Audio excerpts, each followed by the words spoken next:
guys. Okay, so I'm here to talk about my VBAC birth story. So I was talking a little bit about what prepared the video before this. I talked about things that I think helped me have a successful VBAC. So if you're planning on having a VBAC, or you're doing some research, or you just want to know, because things can, you know, I had a C-section in the middle of going into the hospital, in the middle of labor, thinking I'm going to have a natural birth. It was unsuspected, and so you never know. So go ahead and watch that video, the video before this. And in this video, I'm going to talk about the birth story and my VBAC. So I'm going to talk a little bit more about my gap, because I know that some healthcare providers, they don't want anything to do with you. They like, pretty much, they're so super dramatic about VBACs, because there is a 2% chance of your uterus rupturing after a VBAC because of the scar. When you get a C-section, you get cut through your stomach, of course, your stomach, the deep tissue, and then into your placenta. So there's a scar on your placenta that can rupture because it has been previously cut. So that chance of rupture is 2%. Now, they used to base the statistics on race and age and everything like that, but now they are like changing some of the statistics, and now it's basically based off your health history. And if you are basically healthy, your body is healthy enough to have a VBAC. So one of the major things in VBAC is the timing. They say that give yourself 2 years, I believe, for the scar to heal and everything. But I think it is 2 years even for vaginal birth. They want you to wait 2 years. But my gap from the time of my VBAC, from the time of my C-section, I had my C-section on May 7th, 2019, and then I was pregnant January. I found out in February. I was pregnant in January, so that was a 32-month gap. So Veda, my fourth baby, I had 5. The fourth one was C-section because she was breached, and I found out, like I said in the previous video, I found out that she was breached when I was in labor, 7 centimeters. Now, during the pregnancy, around 20 some weeks, she was breached, but then at the end she had turned.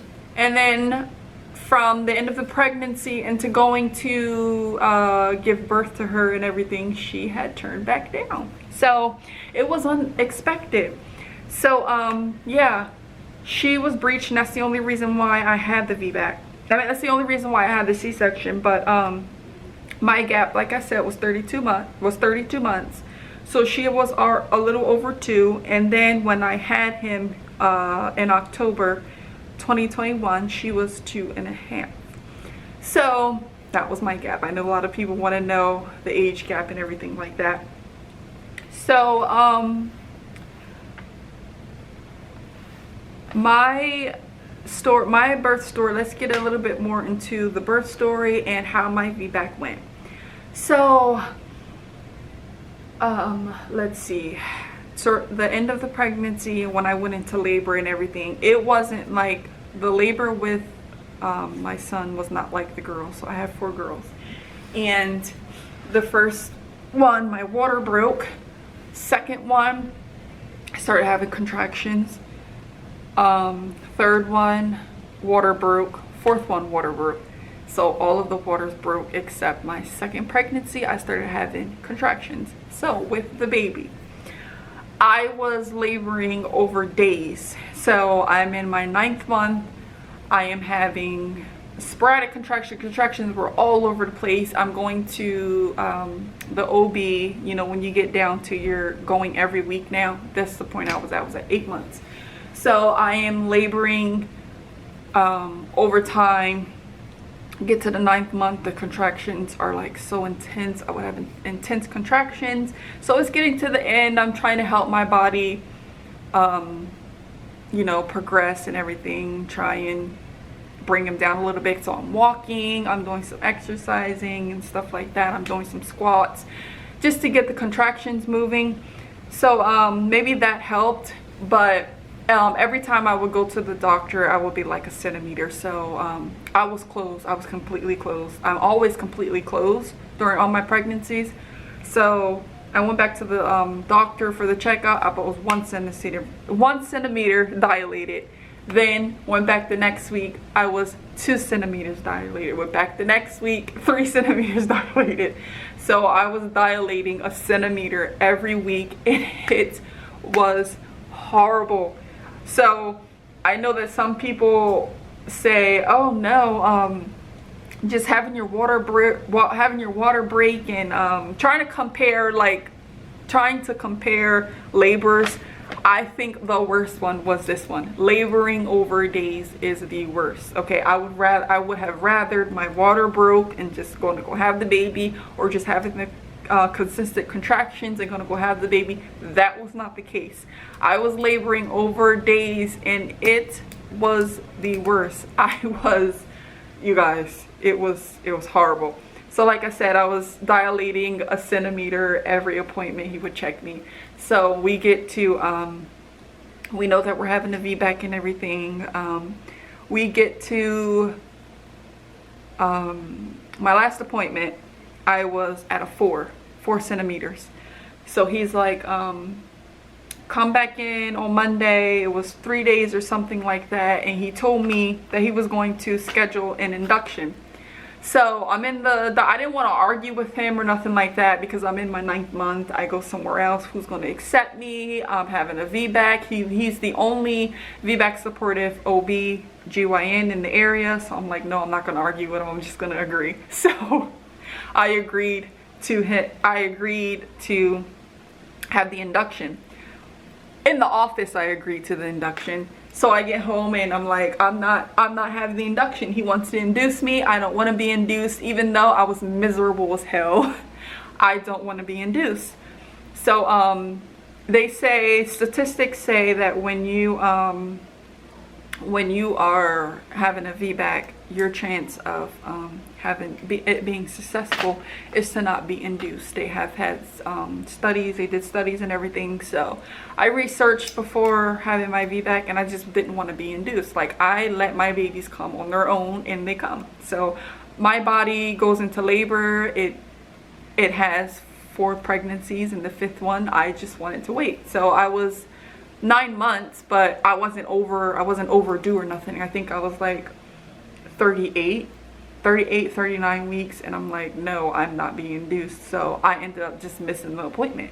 And so he was calling me, and he's like, I'm not going to schedule the induction and this and that. He's like, just come in and we'll check and everything. So I went into the appointment, and I was at 5 centimeters. So that was considered active labor, and plus the contractions I was having the night before, guys, I thought it was it. It was nights where I thought, okay, this is it, and then the contractions stopped. Like, my contractions were all over the place. They were not consistent at all, but I was dilating. So I got to a 5 at the appointment, and then he sent me over to the hospital, and he was going to just break my water to make the contractions, see if that would make the contractions consistent. So I went in October 6th, and I'm in the hospital, and I'm talking to the baby's dad, my baby daddy, and he stopped and picked up my bag, because I had my bag and everything packed. He was on his way to the hospital. He stopped and picked that up for me. And I'm in the parking lot when he sent me over.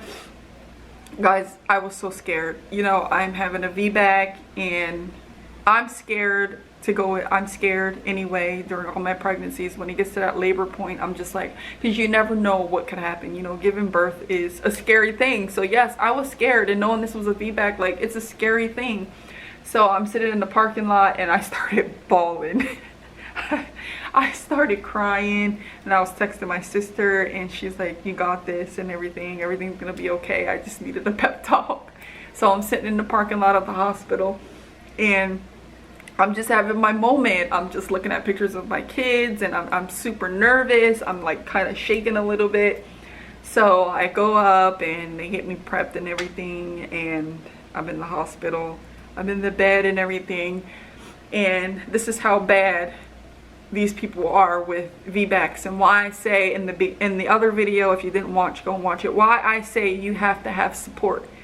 And like especially from your provider, family support, people just supporting you, telling you that you can do it and everything, because these providers, they just, it's crazy. So I get there, and the anesthesiologist, my doctor wasn't there yet, he worked across the street. So I get there, and my nurse who was setting me up and everything, I was the first VBAC. I was literally the first VBAC of the hospital.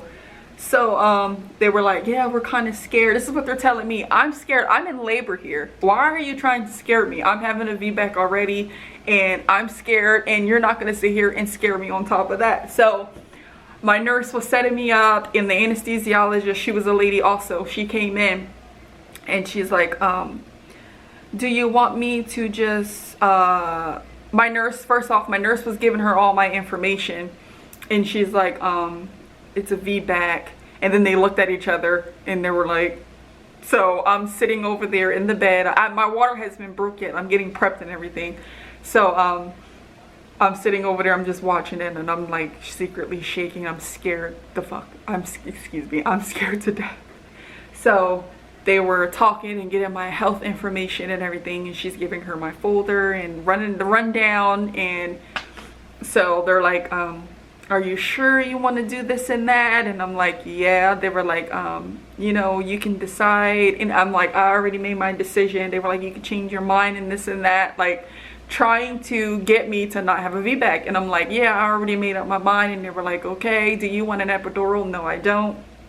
So they were like, the anesthesiologist said, when's the last time you ate? Literally, this is what she's saying to me, guys, while I'm in labor. This is what she's saying to me. She's like, when's the last time you ate? So I'm like, I think it was around, it might have been around 10 something I got over there, because I think my appointment was around 9 something. So I got over there at 10. And so they're like, when's the last time you ate? So I'm like, I don't know, my appointment was at 9, so I think I had something at 8. I stopped at Dunkin' Donuts, and I got like a sandwich, and then I had got a drink or whatever. So I'm like, yeah, I stopped at Dunkin' Donuts and I had like a sandwich before my appointment, so I probably had something to eat around 8 o'clock. So she's like, she's like, yeah, the only thing I'm worried about is if you do rupture, we only have, let me get the correct time here, guys, we have 3 minutes. It's like under 5 minutes that they have to get the baby out before my insides spill out or something, or before the baby comes out of the placenta and into my stomach and loses oxygen and this and that. Basically like birth defects and stuff like that happening. So this is what she's telling me.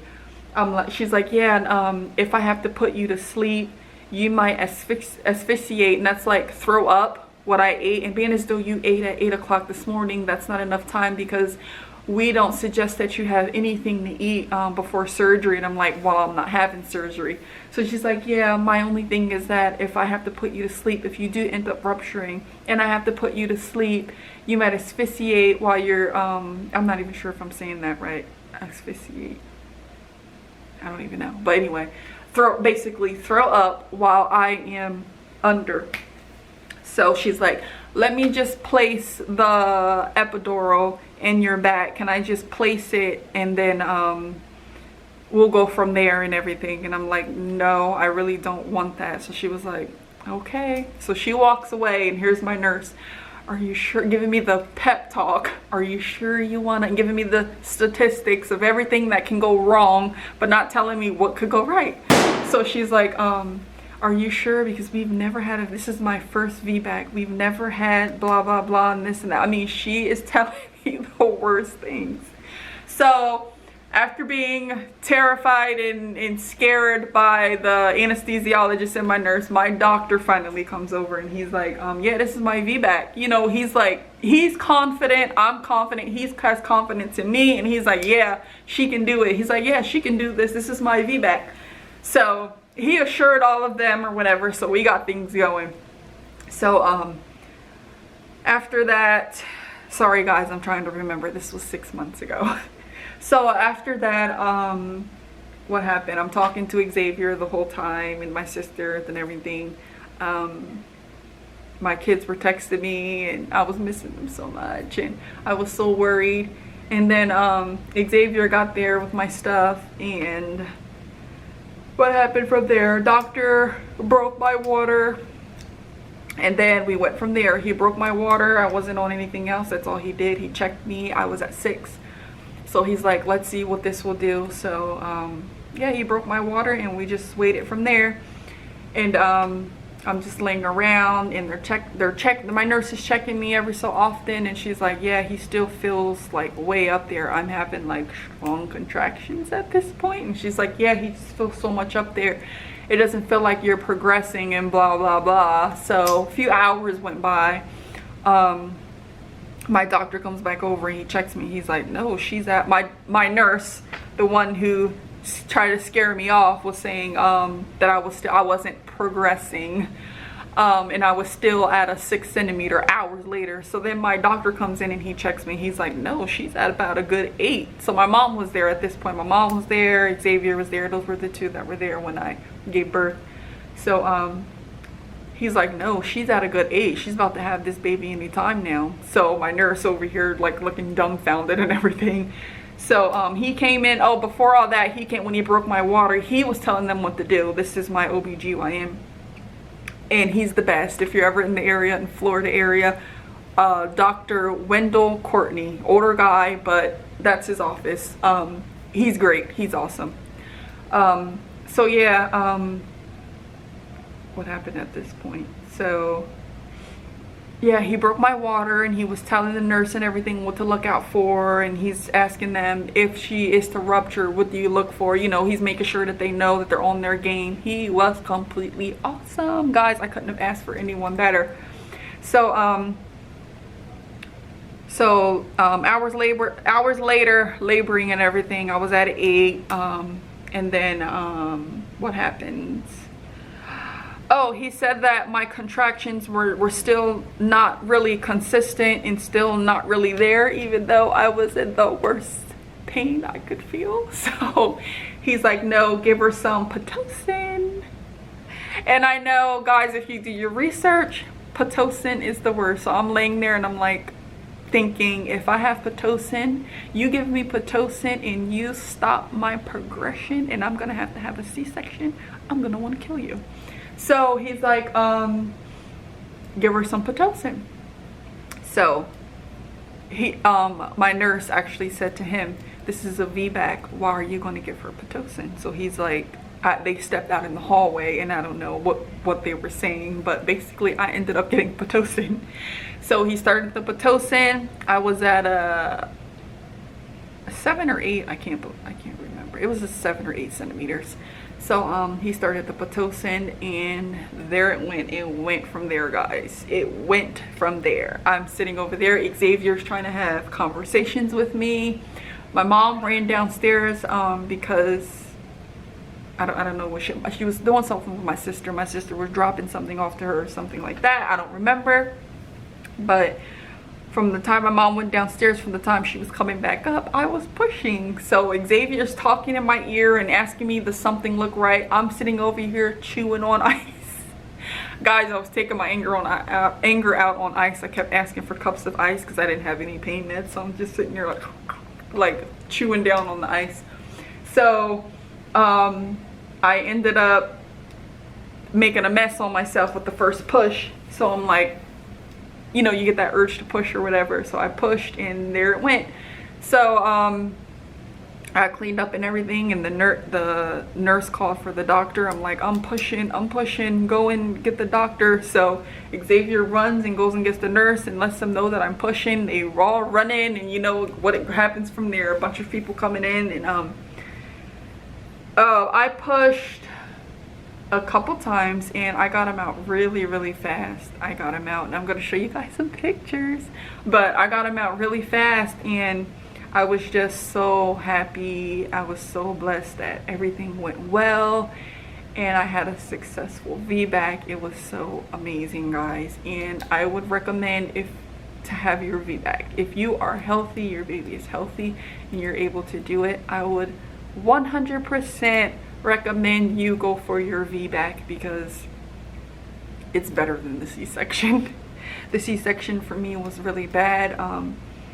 The healing was really bad. I didn't like it at all, but definitely go for your VBAC if that's what you're choosing to do. And I'm not saying that any birth is better than the other at all. We all give birth. We all do what our bodies can do.